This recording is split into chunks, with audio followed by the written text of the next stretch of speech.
Well, it's that time again, bandsaw maintenance, and I wanted to pop on here and just basically tell you, if you've got a jet 16-inch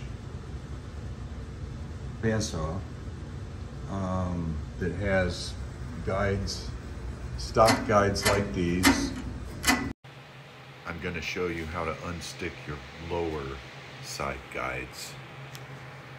Top guides stay pretty true because the sawdust drops down, but what happens is in all these bearings, and I've noticed even on the this bearing I've had to order, anytime you notice your saw's not tracking right, you can probably attribute that your bottom bearings are gunked up, and this one is pretty well shot.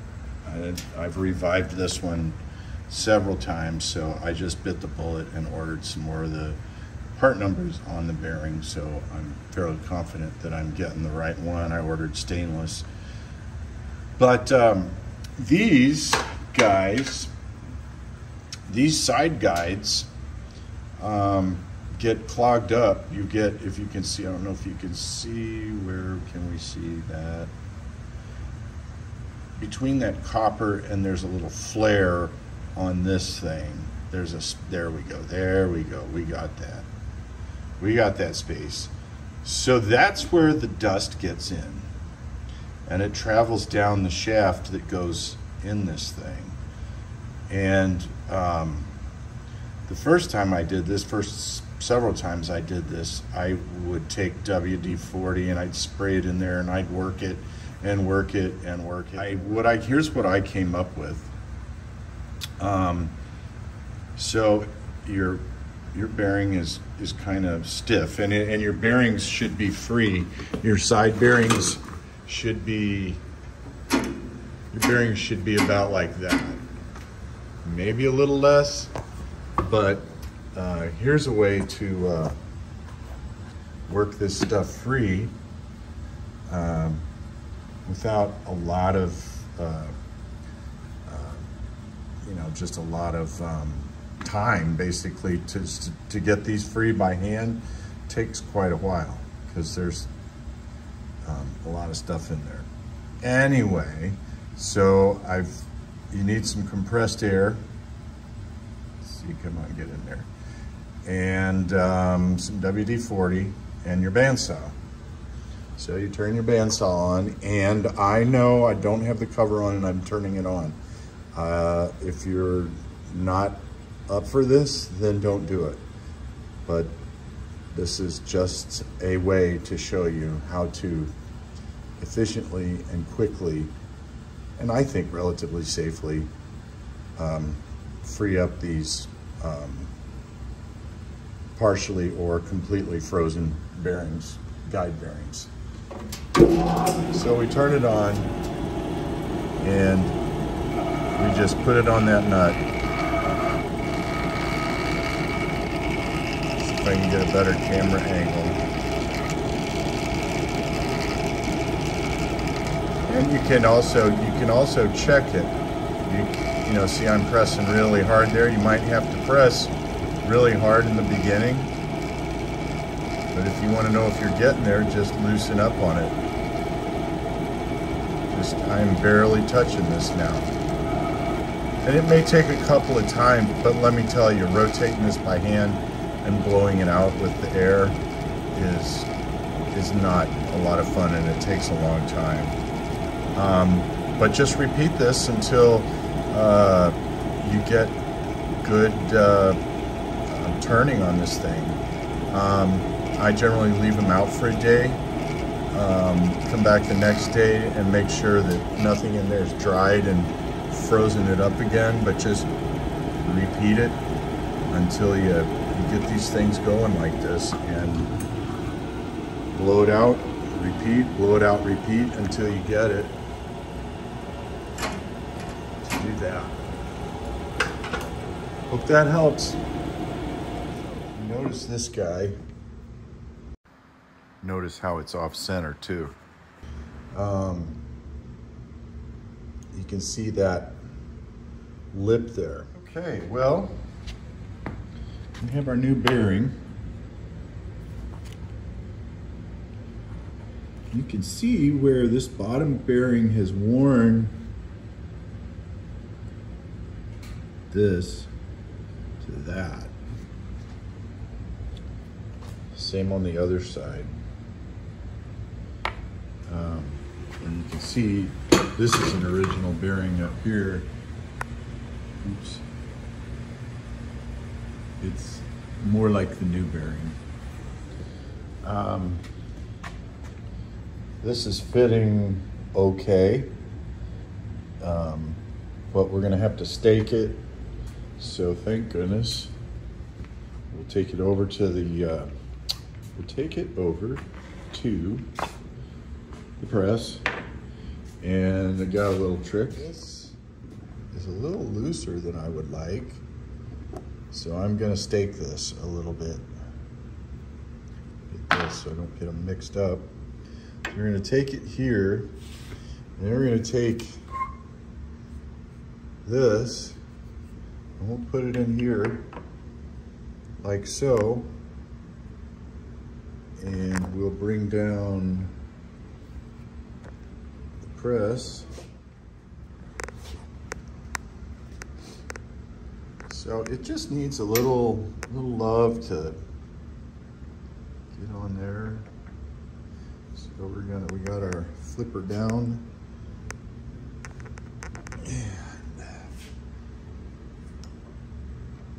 And let's see if we can get, what else can we get here? Okay. Oh, let's see how we did. Well, it looks like it's staying on there.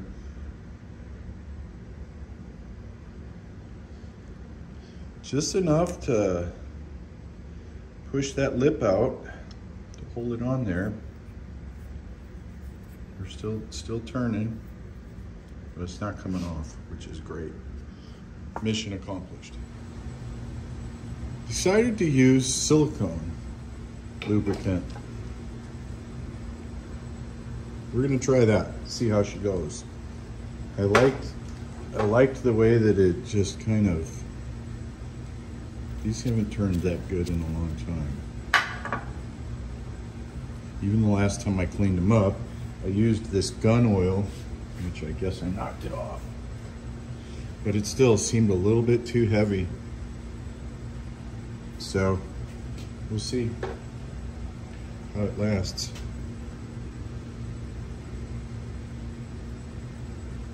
Yeah, I think those are ready. Okay. And once you get you can't mount the blocks. It all has to go together pretty much like this. You can't put these brackets on and then put the blocks in. There isn't enough room because it's got the shaft there. So, we've got bolts. And that.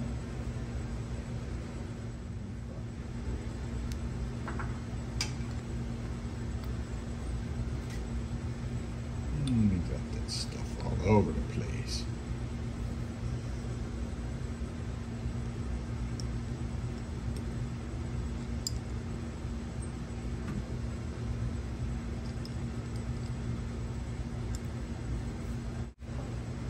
Kind of blended in there.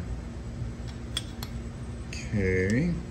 Now what I also did to the side guide was I have a piece of steel, and I took some 220 and took out the blade marks. There was one gouge in there that I didn't want to sand out because it was pretty deep. But anyway, yeah, I just kind of flattened that up. Like I said, it's just a tune-up.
about like it's supposed to go.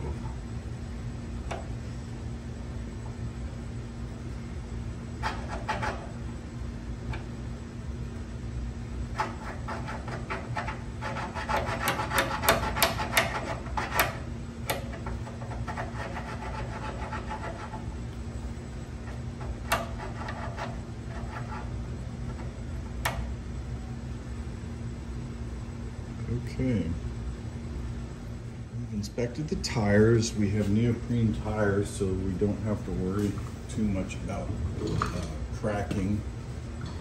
If you're going to tune up your bandsaw, I would definitely make sure you put a new blade on. Okay, we're going to have to start the camera. Oh, it's not in here.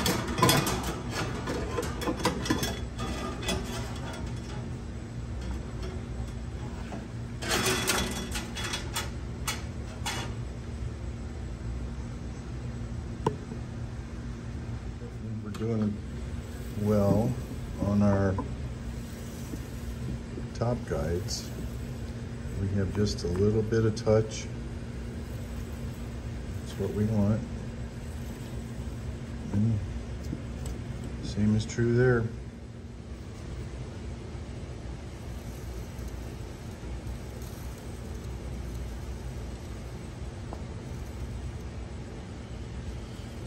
Okay.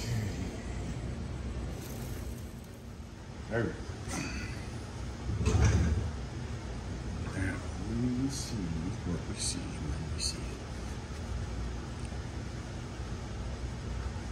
I have found that with these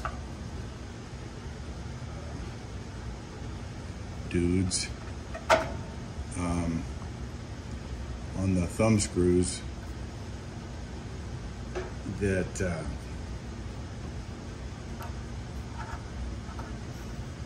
the thumb screws, hand tight is usually not sufficient to keep your guides in place.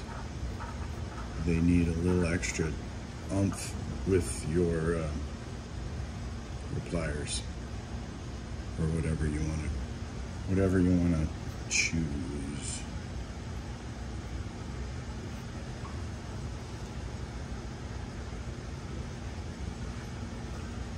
Just about there.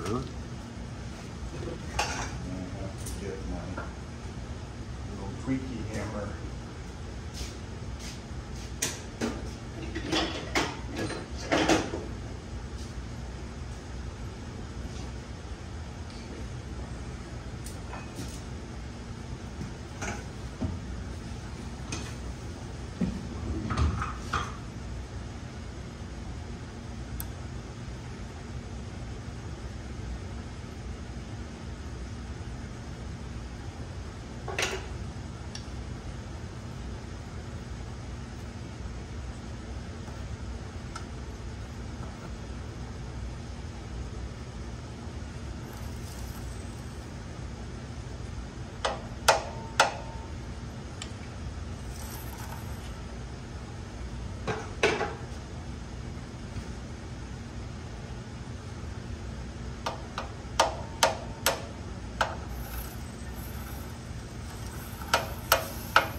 good.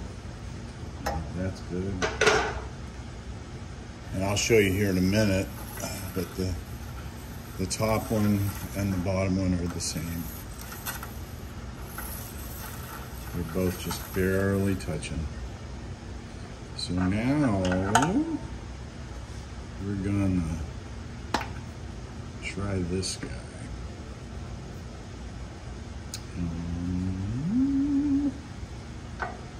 Adjust that over. And finger tight. Now, like I have said, these are not to hold this blade square to the table. The table, you adjust the table to the blade. And that's what your set screw over here on your trunnion is for.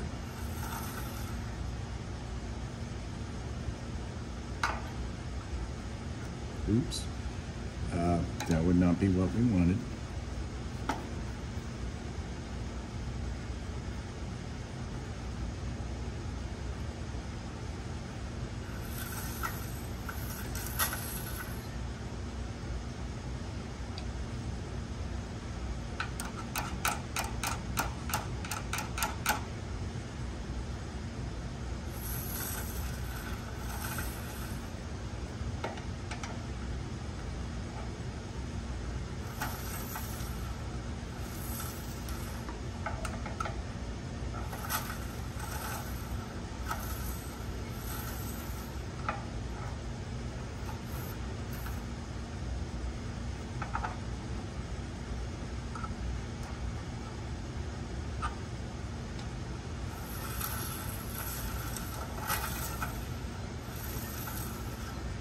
Yeah, see, it's barely.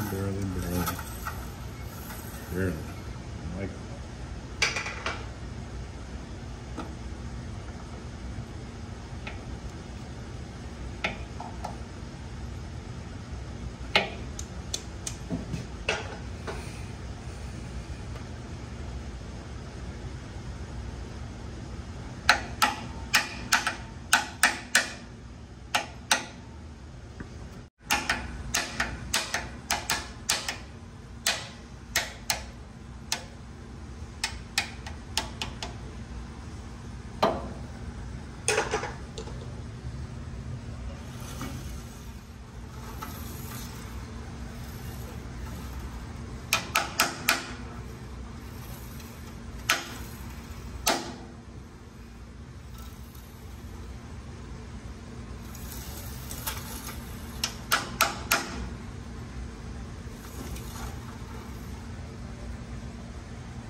If you remember back to the beginning of this video where I said that this bearing rides off center to this post that it sits on, now you're going to see why this is and how this little adjustment can help you adjust your bearing.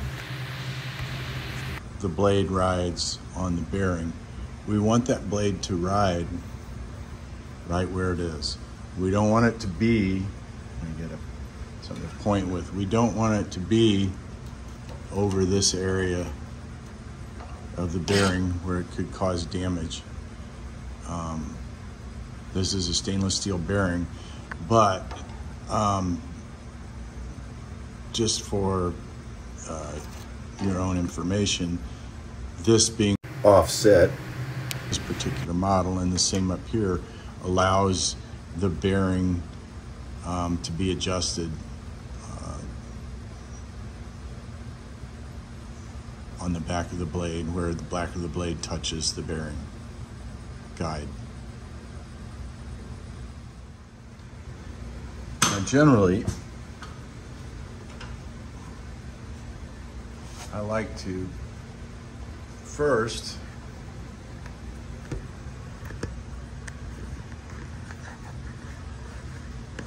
spin the wheels by hand, and that way you can tell if you're centered on your wheel, because the tires are not flat, they're convex, and you want your blade to ride on the convexness of the tire. That's what's going to give you your traction and your stability. This also does have a tracking adjustment. Shouldn't really need it. It's not showing that it needs a tracking adjustment. That's up here, and that tilts this wheel to get it to run parallel. But everything looks pretty good. I'm double checking. My wing nuts are tightened with pliers. This I didn't mess with very much. These are adjusted. So I think we're ready. So now I step back, and you have to really remember what's going on, and you don't want to be fiddling with this assembly while the saw is running. But I feel like it is important. After you've run it and you feel like it's decent, you keep your hand on the off button, but just inspect.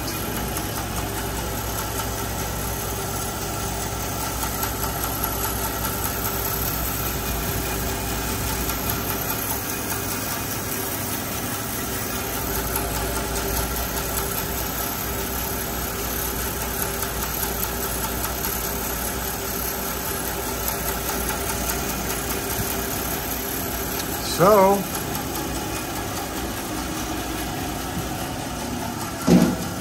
we'll shut the cabinet.